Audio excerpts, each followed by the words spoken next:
السلام علیکم ورحمۃ اللہ وبرکاتہ۔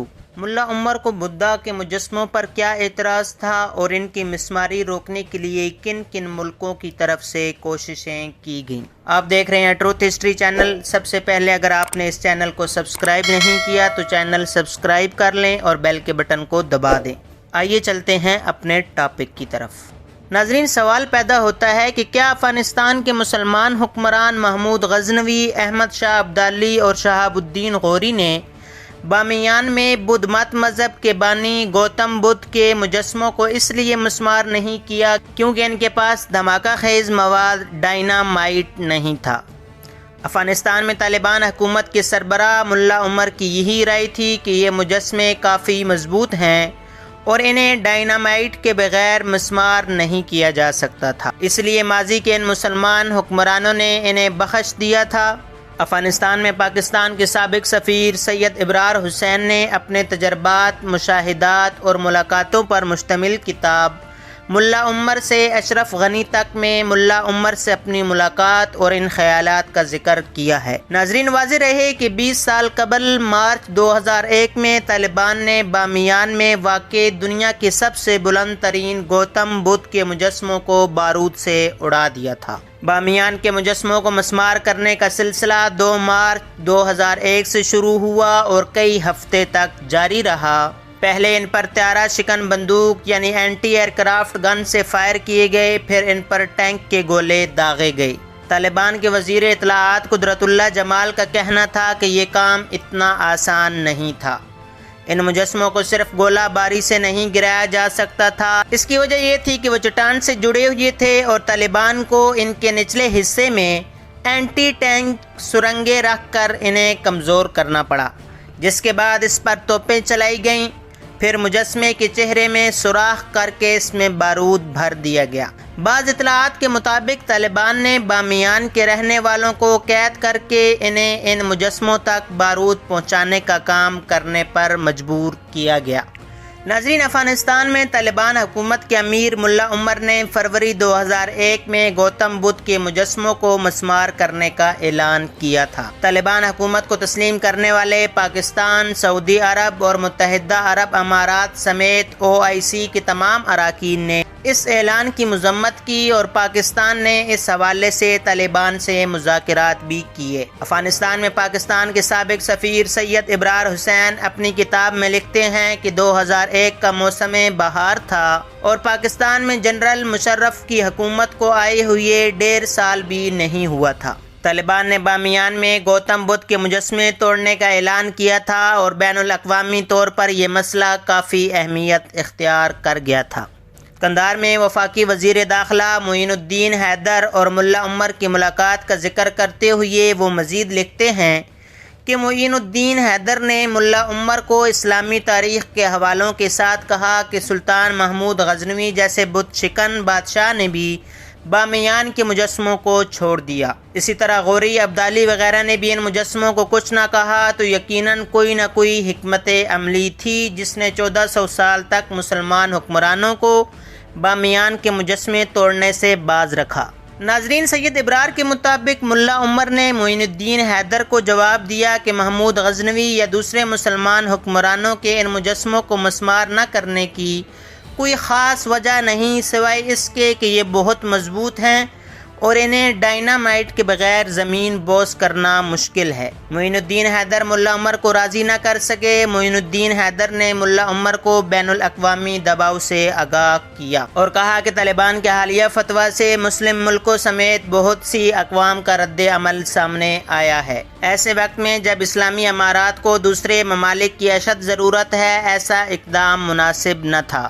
انہوں نے کہا کہ بدھا کے مجسمے توڑنے کا فیصلہ ایک ایسا معاملہ ہے جس کے اثرات افغانستان تک محدود نہیں رہیں گے اور یہ ساری دنیا کو متاثر کرے گا، خاص طور پر جہاں مسلمان اقلیت میں ہیں۔ واضح رہے کہ دنیا میں کروڑوں بدھ چین، Japan, Sri Lanka, Thai land, Burma اور دوسرے ملکوں میں آباد ہیں۔ سید ابرار حسین لکھتے ہیں کہ معین الدین حیدر نے ملا عمر کو یہ بھی بتایا کہ یونیسکو کی تجویز ہے کہ وہ ان مجسموں کو باہر منتقل کر لیں گے اور بصورت دیگر ان کے سامنے دیوار کھڑی کر دی جائے گی۔ ان کا کہنا تھا کہ اقوام متحدہ کی جنرل اسمبلی نے ایک قرارداد منظور کی ہے کہ ان مجسموں کو توڑنے کا فیصلہ ملتوی کر دیا جائے۔ تاہم ملا عمر نے اپنی مختصر گفتگو میں معین الدین حیدر کو آگاہ کیا کہ مجسمے توڑنے کا فتویٰ قومی سطح کے افغان قاضیوں اور مفتیوں نے دیا ہے اور ایسے فتوے پر نظر ثانی نہیں کی جاتی۔ بدھ مذہب کے ماننے والے افغانستان تعداد میں بہت زیادہ نہیں ہیں، مگر یہ امکان ہے کہ مستقبل میں ان میں سے کچھ لوگ بتوں کی پرستش شروع کر دیں گے۔ طالبان کے سربراہ نے کہا کہ یہ بت ان کی کمزوری بن سکتے ہیں اور روز آخر ان سے پوچھا جائے گا کہ جب تم روسیوں کو شکست دے سکتے تھے تو تم نے بتوں کو کیوں نہیں توڑا؟ ایک مسلمان ملک میں بتوں کی موجودگی کو برداشت نہیں کیا جا سکتا۔ یوں ملا عمر مجسمے مسمار کرنے سے دستبردار نہ ہوئے۔ پاکستان میں طالبان حکومت کے سفیر ملا عبدالسلام ظریف اپنی کتاب طالبان کے ساتھ میری زندگی میں لکھتے ہیں کہ اس حوالے سے جاپان سب سے متحرک ملک تھا جو چاہتا تھا کہ بدھا کے مجسموں کو مسمار نہ کیا جائے۔ جاپان کے ایک سرکاری وفد جس میں سری لنکا کے بدھ مت بھی شامل تھے نے پیشکش کی کہ وہ ان مجسموں کو ٹکڑوں میں تقسیم کر کے دنیا کے کسی اور ملک میں لے جا کر جوڑ لیں گے۔ وہ لکھتے ہیں کہ انہوں نے کہا تھا کہ وہ سر سے لے کر پاؤں تک ان ٹکڑوں کو ایسے جوڑ دیں گے کہ محسوس ہی نہیں ہوگا کہ یہ کبھی الگ تھے۔ جاپانیوں نے طالبان کو بتایا کہ ان کے آباء و اجداد کا بودھ مذہب رہا ہے اور وہ اس ورثے کو محفوظ رکھنا چاہتے ہیں، لیکن اس وقت کی افغان حکومت نے کہا کہ یہ باطل مذہب ہے اور جب انہیں اسلام کی صورت میں ایک سچا مذہب مل چکا ہے تو وہ اس کی پیروی کیوں نہیں کرتے؟ افغانستان پر اتحادی افواج کے حملے اور طالبان حکومت کے خاتمے کے بعد اقوام متحدہ کے ادارے یونیسکو نے 2003 میں وادی بامیان کو عالمی ورثہ قرار دے دیا، جس کے بعد دنیا بھر سے ماہرین آثار قدیمہ نے یہاں کا رخ کرنا شروع کر دیا۔ تاہم یہاں پہنچ کر ماہرین کو صرف 2 خالی غار ملے جو شکستہ مجسموں کے ٹکڑوں اور ان بارودی سرنگوں سے بھرے تھے جو پھٹ نہیں سکی تھیں۔ تقریباً 10 سال کے بعد یونیسکو نے اعلان کیا کہ وہ ان مجسموں کو دوبارہ تعمیر کرنے کا ارادہ نہیں رکھتی۔ بڑے مجسمے کو تعمیر کرنے کے لیے کافی ٹکڑے دستیاب نہیں، جبکہ چھوٹے مجسمے کی تعمیر ممکن ہے، لیکن یونیسکو کے مطابق ایسا ہونے کا امکان کم ہے۔ حکام نے اس بات پر اتفاق کیا کہ پہاڑ کے وہ حصے جہاں یہ مجسمے بنائے گئے تھے موجودہ حالت میں ہی رہنے دیے جائیں گے تاکہ طالبان دور میں ہونے والے ظلم و تشدد کی عکاسی ہو سکے۔ ناظرین، بامیان افغانستان کے وسط میں موجود ایک شاداب وادی ہے جس کے بارے میں مانا جاتا ہے کہ یہ بدھ مت کا مرکز تھی۔ بامیان کے مجسموں کی تاریخ پر محقق اسحاق محمدی لکھتے ہیں کہ یہ صوبہ بامیان کے دارالحکومت کے ساتھ ساتھ پورے ہزارستان کا مرکز بھی گردانا جاتا تھا۔ دوسری صدی عیسوی کے دوران سلسلہ کوشان کے سب سے مقتدر حکمران کنشکا نے بدھ مذہب اختیار کیا اور گوتم بدھ کے عظیم مجسموں اور دیگر بدھ خانقاہوں کی تعمیر شروع ہوئی، جس کے بعد بامیان کی رونقیں مزید بڑھ گئیں۔ اس وقت یہ پورا خطہ امن کا گہوارہ تھا اور شاہراہ ریشم کے ذریعے چین اور ہند کا باقی دنیا سے تجارتی رابطے کا ایک اہم ذریعہ بھی تھا۔ چنانچہ تجارتی اشیاء سے لدے بڑے بڑے کارواں کی شب و روز یہاں سے آمد و رفت ہوتی۔ ناظرین، اب آپ کے ذہن میں یہ سوال آئے گا کہ یہ مجسمے بنے کس صدی میں؟ تو ناظرین، آپ کو بتاتے چلیں کہ ماہرین آثار قدیمہ کے مطابق پہلا مجسمہ 35 میٹر اونچا، جسے مقامی ہزارہ شاہ ماما کے نام سے یاد کرتے ہیں، اس کی تعمیر کا آغاز دوسری صدی عیسوی یعنی کنشکا کے دور میں ہوا اور تکمیل تیسری صدی کے دوران ہوئی، جبکہ سب سے بڑے 53 میٹر اونچے مجسمے جسے سلسال کہا جاتا ہے، اس کی تعمیر چوتھی اور 5ویں صدی کے دوران ہوئی۔ بامیان کے مجسموں کی تاریخ پر محقق اسحاق محمدی اپنی تحقیق میں فرانسیسی آرکیالوجیکل مشن 1924 to 1922 کا حوالہ دیتے ہوئے لکھتے ہیں،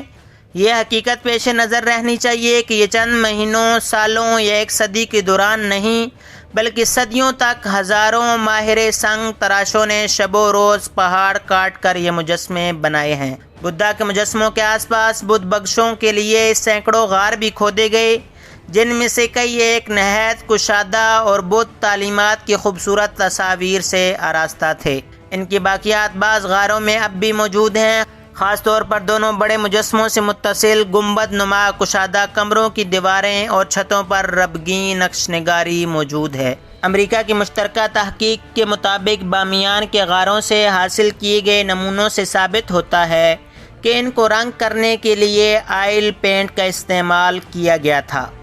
یاد رہے کہ یورپی مصوری کی تاریخ میں 15ویں صدی سے آئل پینٹ کے استعمال کا معلوم ہوتا ہے۔ مشترکہ تحقیق میں بتایا گیا ہے کہ اس زمانے میں اخروٹ اور پوست کے بیجوں کا تیل مجسموں کو رنگ کرنے کے لیے استعمال کیا گیا تھا۔ ناظرین، یہ تاریخی بدھ مذہب کے دو بڑے بت جن کو ملا عمر کی حکومت کے اندر بم سے اڑا دیا گیا تھا تاکہ بدھ مت مذہب دوبارہ نہ شروع ہو جائے اور ان کی پرستش نہ شروع کر دی جائے۔ امید ہے آج کی ویڈیو آپ کو پسند آئی ہوگی۔ اگر ویڈیو پسند آئی ہو تو لائک شیئر کریں اور کمنٹ باکس میں اپنی رائے ضرور دیں۔ ملتے ہیں اگلی ویڈیو میں۔ اللہ حافظ۔